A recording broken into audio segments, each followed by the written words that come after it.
重新坐回椅子，直到远处教堂的钟声当当再响，连续7下，周明瑞才慢悠悠站起，来到橱柜前，拿出衣物。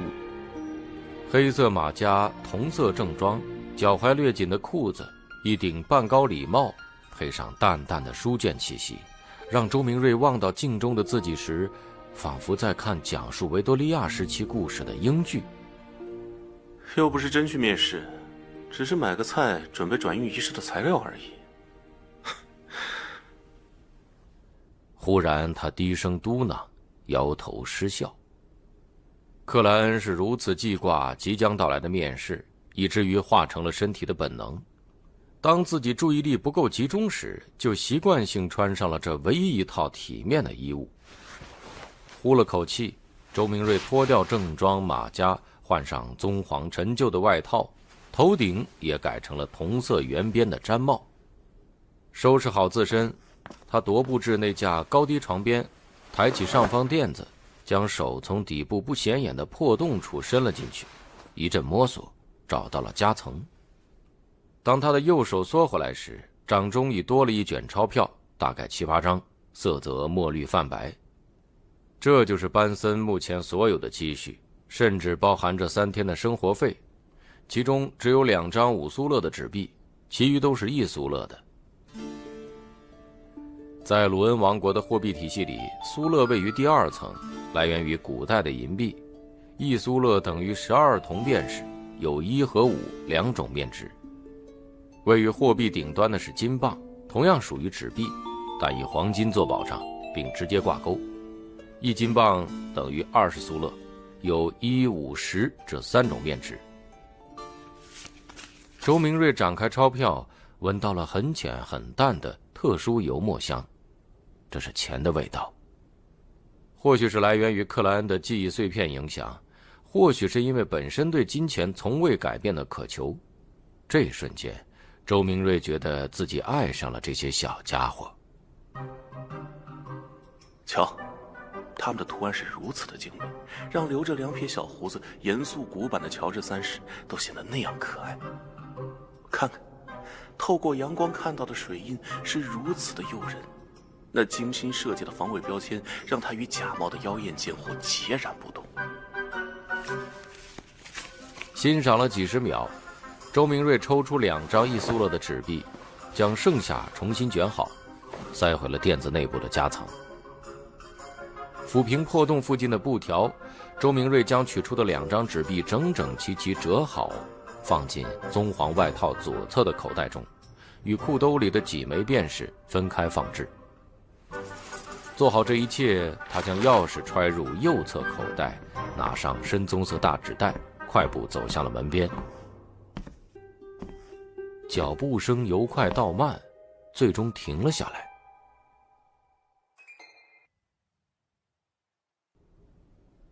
周明瑞立在门边，眉头不知什么时候已皱了起来。克莱恩的自杀事件有不少疑团，就这样出去，会不会遭遇什么意外？沉思片刻，周明瑞返回书桌旁，拉开抽屉，拿出了那把闪烁黄铜光泽的左轮手枪。这是他唯一能想到的防身武器，也是足够强烈的武器。虽然他从未练过射击，但光是掏出这把手枪，肯定也能吓唬住人。摩挲了一下冰冷的金属转轮，周明瑞将手枪塞入纸币所在的口袋，掌心攥紧钞票，手指紧紧按住枪把，完美隐藏。安全感油然而生，什么都懂一点的他豁然冒出了一个担忧：会不会是误击法呀？想法纷至沓来，周明瑞很快找到了思路。他抽出手枪，向左摆，甩出转轮，将因自杀而空出的那个弹槽转至待机发位，然后啪的合拢。这样一来，哪怕走火，也只是空弹。重新塞好手枪，周明瑞的左手就那样插在了口袋里，不再拿出。他用右手按了按帽子，拉开大门，哐当而出。白天的走廊依旧昏暗，尽头窗户能透入的阳光相当有限。周明瑞快步下了楼梯，离开公寓，才感受到灿烂与温暖。此时虽然临近7月，属于盛夏，但廷根位于鲁文王国北方，有着独特的气候特征，一年最高温度也才地球30摄氏度不到，清晨更是凉爽，而街道上有些地方脏水横流，杂物乱丢。在克莱恩的记忆里，低收入阶层居住的地方，哪怕拥有下水道，类似的场景也绝不罕见，因为人多，因为生活。来来来，好吃的香煎鱼肉，又鲜又热的牡蛎汤，早上喝一碗，精神一整天喽。港口送来的新鲜鱼，只要5便士一条。卖蔬菜、卖水果、卖熟食的流动街贩大声嚷嚷，招呼着行色匆匆的路人们。这里面有的会停下来仔细比较购买，有的则不耐烦挥手，因为今天的工作还没有着落。周明瑞闻着恶臭和香味此起彼伏的空气，左手牢牢握住枪把，攥紧指臂，右手则按住圆边毡帽，略微弯腰，低头穿过这片纷闹的街道。人多的地方就有小偷，尤其这街区有不少半失业做临时工作的贫民和被人驱使的饥饿孩童。一路前行，当周围人群密度恢复正常后，周明瑞重新挺直腰背，抬高脑袋，看向街头。那里有位流浪的手风琴乐师在演奏，旋律时而悠扬，时而热烈。在他的旁边围了不少衣着褴褛、面色因营养不良而蜡黄的孩子们，他们听着音乐，跟着节拍，按照本能扭动着身体，跳着自创的舞蹈，脸上充满了快乐，就像自己是个小王子，是个小天使。一位表情麻木的妇女经过，裙摆肮脏，肌肤暗淡，她的眼神木讷而呆滞，只有看向那群小孩时，才有些微光芒闪过，似乎看到了30年前的自己。周明瑞超过了他，拐向另一条街道，停在斯林面包房前。面包房的店主是位70来岁的老奶奶，叫做温蒂斯林，头发已经全部灰白，脸上总是洋溢温和的笑容。自克莱恩有记忆开始，他就在这里卖面包和糕点了。他自己烘焙的停根饼、柠檬蛋糕非常好吃。周明瑞吞了口唾沫，微笑道：司令太太，8磅黑麦面包。好的，小克莱恩，班森呢？还没回来呀？温蒂笑眯眯问道。还有几天。周明瑞含糊回答。温蒂一边夹取着黑麦面包，一边感叹道：他真是个勤奋的好小伙儿，会有个好妻子的。说到这里，他嘴角上扬，略显顽皮地笑道：哎呀，现在好了，你已经毕业了，我们的霍伊大学历史系毕业生，是吧？哎，你很快就能赚到钱了。你们不应该住现在这样的公寓啊，至少得有一个属于自己的盥洗室。司令太太，您今天真像个年轻又活泼的女士。周明瑞只能干笑回应。如果克莱恩能顺利通过面试，成为廷根大学的讲师，那整个家庭确实将直接奔向小康。在他的记忆碎片里，甚至幻想过租一套偏郊区的独栋房屋，楼上5、6个房间，2个盥洗室，一个大阳台，楼下2个房间，一个餐厅，一个客厅，一个厨房，一个盥洗室，一个地下储藏室。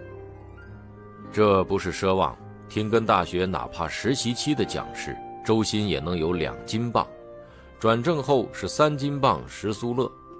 要知道，克莱恩的哥哥班森工作了好些年，周薪也才1磅10苏勒，工厂的普通工人甚至不到1磅或刚出头一点。而那样一座独栋房屋的租金是19苏勒到1磅18苏勒不等。这就是月入3、4千和月入1万4、5的差别。周明瑞暗自嘀咕了一句。然而，这一切的前提是能通过廷根大学或贝克兰德大学的面试。至于别的途径，没有背景的人无法得到推荐，成为公职人员。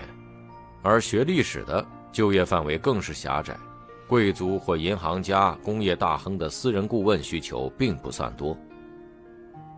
考虑到克莱恩掌握的知识也变成了碎片，不够完整，很多残缺，周明瑞对斯林太太的期许就满是尴尬和心虚。不，我一直都这么年轻啊。温蒂幽默回答。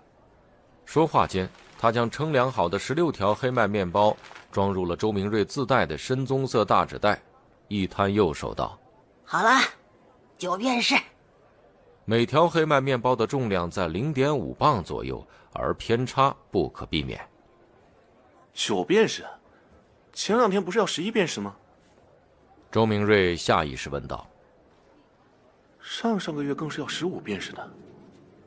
这个你就要感谢谷物法案的废除了，感谢那些游行的人吧。哎呦！温蒂双手摊开笑道。周明瑞似懂非懂地点头。克莱恩对此的记忆有些残缺，只记得谷物法案的核心是保护本国农产品的价格，价格上涨到一定程度前，不进口源于南方费内波特、马西、伦堡等国的粮食谷物。为什么有人要游行反对他？没有多说，周明瑞怕带出左轮手枪，只能小心翼翼地掏纸币，取出其中一张递给了斯林太太。找回3个铜便士，塞入裤袋后，他提着装面包的纸袋往隔了一条街的莴苣与肉类市场进发，为妹妹叮嘱的嫩豌豆炖羔羊肉而努力。铁十字街和水仙花街交汇的位置有一个市政广场，此时搭起了诸多帐篷，有装扮古怪好笑的小丑正四处散发传单。明天晚上马戏团表演。周明瑞瞄了眼别人手中的传单，低声念出了大概内容。梅丽莎肯定很喜欢的，不知道门票怎么收。想法一闪，周明瑞靠拢过去。他正在询问其中一位红黄相间的小丑，身侧忽然传来一道沙哑的女声：要占卜吗？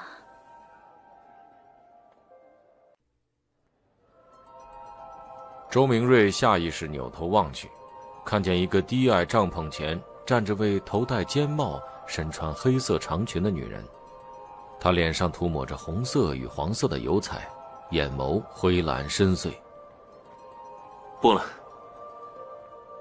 周明瑞摇头回答，他哪有闲钱去占卜。这位女子笑了笑道：